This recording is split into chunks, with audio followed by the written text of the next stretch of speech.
ध्यान से देखो, इन्वर्टिबल फंक्शन क्या होता है बेटा? इन्वर्टिबल फंक्शन को हम रिवर्स फंक्शन बोलते हैं। कि मान लो कोई फंक्शन x टू y था, तो अगर वो इन्वर्टिबल है, उल्टा है, तो हम कह सकते हैं कि वो y टू x भी होगा। इसको डिनोट करते हैं f-1 से, है ना, उल्टा रिवर्स फंक्शन। अच्छा, ये रिवर्स फंक्शन के पीछे का स्टोरी है क्या? ये जो थ्योरी आई है यहाँ पर, इसका कंक्लूजन हुआ कैसे, माना कैसे गया कि यही एक कंडीशन होगी जो कि बताएगी yes it is a invertible function और नॉट? तो बेटा एक नॉर्मल सी स्टोरी देखते हैं। और हाँ, एक चीज़ और याद रखना बेटा, कोई फंक्शन इन्वर्टिबल जब ही हो सकता है जब वो 1-1 भी हो और ऑन टू भी हो। मतलब क्या कंडीशन है कि वो 1-1 भी होना चाहिए और ऑन टू भी होना चाहिए। अब बेटा 1-1 क्या है और ऑन टू क्या है, ये जिस बच्चे को नहीं पता वो दोबारा पिछली वीडियोस देखे, बाकी थोड़ा एक्सप्लेन मैं यहाँ भी करता हूँ, फुल एक्सप्लेनेशन पुरानी वीडियोस में। देखो मान लो बेटा फंक्शन है कोई नेचुरल नंबर से नेचुरल नंबर पे, ठीक, एक ओवल बनाया या अंडा बनाया, हिंदी में कोई दूसरा ओवल बनाया या अंडा, जो आपका मन करे बोल सकते हैं, ठीक। अब यहाँ पर एलिमेंट डाल देता हूँ, यहाँ पे कुछ मानो मेरा फंक्शन क्या था, ये तो मैंने दिखाया ना रिलेशन क्या है। अब जरा फंक्शन बताता हूँ फंक्शन क्या है। मान लो मेरा फंक्शन था f(x) is equals to x।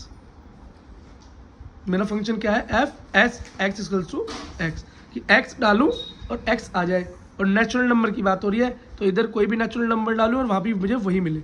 1 डालूंगा तो उधर क्या मिलेगा बेटा, 2 डालूंगा, 3 डालूंगा और 4 डालूंगा तो 4। तो बेटा इसे जोड़ देते हैं एक बार, ठीक है। बेटा एक ऐसा फंक्शन जिसमें कोई भी नंबर इनपुट करने पर जो भी आंसर आए वो यूनिक हो। मतलब ऐसा नहीं होना चाहिए 1 डालने पर 1 भी आ रहा है, 1 डालने पर 2 भी आ रहा है ना, ऐसा नहीं होना चाहिए, 1 ही आना चाहिए। तो कई बच्चे ये बोल सकते हैं, अच्छा भैया ऐसा भी होता है कि 1 नंबर डालने पर 2-2 भी आ सकते हैं? आ ही नहीं सकते। क्यों नहीं आ सकते बेटा? मानो आपके पास कोई फंक्शन इस तरीके का होता है, देखो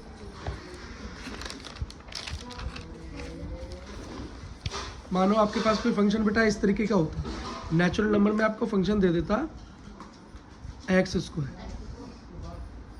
ठीक। अब बेटा और आपका फंक्शन होता है यहाँ पे real number two real number, तो क्या होता बेटा, -1 भी एक रियल नंबर है, तो इसका आंसर भी क्या आता 1, और 1 भी एक रियल नंबर है, इसका आंसर भी क्या आता 1। तो अब अंडा जब बनाते तो क्या होता, -1 और 1 का बेटा इधर क्या, कहाँ पर जोड़ बनता, 1 से ही बनता दोनों का। तो हो गया ना, अलग अलग वैल्यू डालने पर एक ही नंबर आ गया।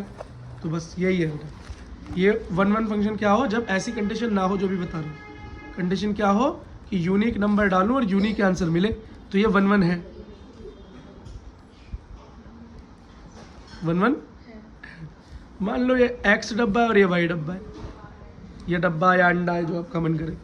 अब एक दूसरी कंडीशन है ऑन टू। बेटा ऑन टू का मतलब होता है इस सेकंड वाले में, जिसे बेटा हम इमेज भी बोलते हैं। क्या बोलते हैं, इमेज भी बोलते हैं। इसे डोमेन बोलते हैं, डोमेन मतलब इनपुट, इमेज मतलब जो रिजल्ट आया, ठीक। या इसे हम को डोमेन भी बोल देते हैं, है ना। को डोमेन मतलब ये सारे एलिमेंट्स, और इमेज मतलब जिनसे रिलेशन बने, जो छूट जाए वो भी को डोमेन में आते हैं।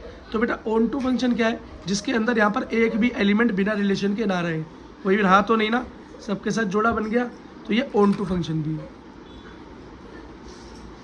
अब आप बोलोगे ऐसा भी होता है कुछ छूट भी जाते हैं? हाँ बेटा, यही वाले एग्जाम्पल में छूटेगा। देखो यहाँ पर बेटा ये रियल नंबर था, इधर भी और इधर भी रियल था, तो यहाँ 1 है तो -1 भी तो होगा, उसके साथ तो किसी का रिलेशन हुआ नहीं, छूट गया बेचारा, ऑन टू भी नहीं है ये। चलो अब देखो बेसिक, देखो बेटा क्या है।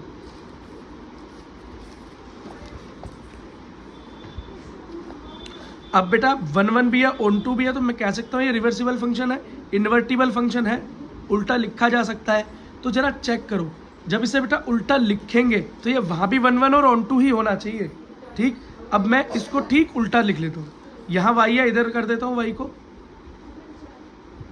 और वहाँ x है तो उसे x कर देता हूँ। अब ये देखो क्या नंबर है, 1 2 3 और 4, और 1 2 3 और 4। देखो बेटा रिलेशन फिर से बनाओ, इधर से इधर बना रहे हैं उसे उल्टा करके, चेक करो बेटा 1-1 भी हो गया, अलग नंबर अलग रिजल्ट, अलग नंबर अलग रिजल्ट, 1-1 भी हो गया और ऑन टू भी हो गया,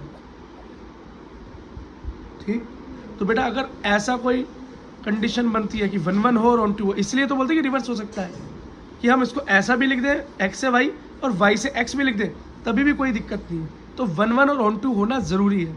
अब एक क्वेश्चन आता है, अगर बेटा भैया क्या हो कि ऑन टू तो निकला है पर 1 1 ना निकले, तो बेटा जब इसे उल्टा करोगे ना तो वहाँ पर भी वही कंडीशन रहेगी। तो ये रिवर्स कभी हो ही नहीं पाएगा। क्यों बेटा? जब इसे उठाकर आप इधर रख दोगे तो कोडोमेन आपकी डोमेन हो जाएगी और डोमेन आपका कोडोमेन हो जाएगा, है ना। तो कोडोमेन में भी कोई ना कोई ऐसा बंदा रह जाएगा इसका रिलेशन ही नहीं बन पाएगा, ठीक है। और यहाँ पे भी बेटा क्या है, सबके रिलेशन बनेंगे लेकिन सेम कंडीशन, तो कभी मैच होगा ही नहीं। तो आइडियल कंडीशन यही है कि 1 1 भी हो और ऑन टू भी हो, तभी बेटा हम लिख सकते हैं गॉफ को फॉग।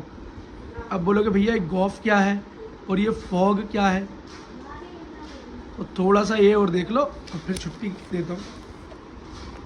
बेटा जब तीन डोमेन्स के बीच में, 3 इनपुट्स के बीच में बात चलती है, मान लो पहला एक अंडा, अभी तो 2 अंडा 2 ओव्यूल, अभी एक तीसरा ओव्यूल भी कूद पड़े मैदान में, ठीक है, तो क्या बोल देते हैं बेटा, यहाँ पर ये गॉफ और फॉग वाली बात आती है, ठीक है। मान लो ये फर्स्ट था, ये बी था, ये सी था, तो बेटा यहाँ से लेके यहाँ तक पहले रिजल्ट निकालते हैं हम, फिर यहाँ से लेके यहाँ तक निकालते हैं। मतलब यहाँ बेटा कुछ इनपुट डालोगे आप, वही वाला फंक्शन मानो, तो यहाँ पर एक रिजल्ट आएगा। मानो बेटा यहाँ से लेके यहाँ तक तो आपका फंक्शन ये था f(x) = x, लेकिन यहाँ पर बेटा आपका फंक्शन अलग था, यहाँ पर आपका फंक्शन हो गया f(x) = x²। तो बेटा देखो, जब 1 डाला तो 1 आया, 2 डाला तो 2 आया, 3 डाला तो 3 आया, 4 डाला तो 4 आया।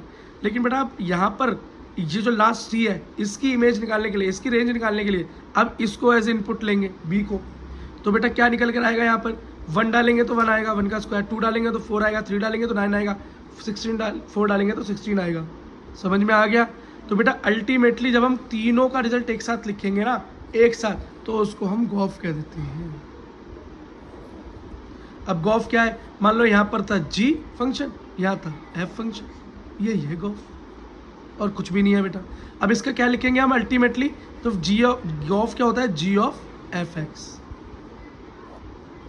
g नाम का कोई फंक्शन है जिसका x क्या है, वो पूरा फंक्शन ही है जो आपका नॉर्मल फंक्शन है, बात खत्म। अब बेटा इसे कैसे लेंगे, इसको बेटा इन दी एंड ऐसे लिया जाएगा कि बेटा शुरुआत में 1 डाला और सबसे लास्ट में क्या मिला, 2। शुरुआत में 2 डाला और सबसे लास्ट में आपको क्या मिला, 4। शुरुआत में 3 डाला और सबसे एंड में आपको क्या मिला, 9। शुरुआत में 4 डाला और सबसे एंड में आपको क्या मिला, 16। तो हम सब बीच वाले को क्या जाएंगे, भूल जाएंगे फिर करने के बाद, और हमारा रिलेशन बेटा बनेगा 1 2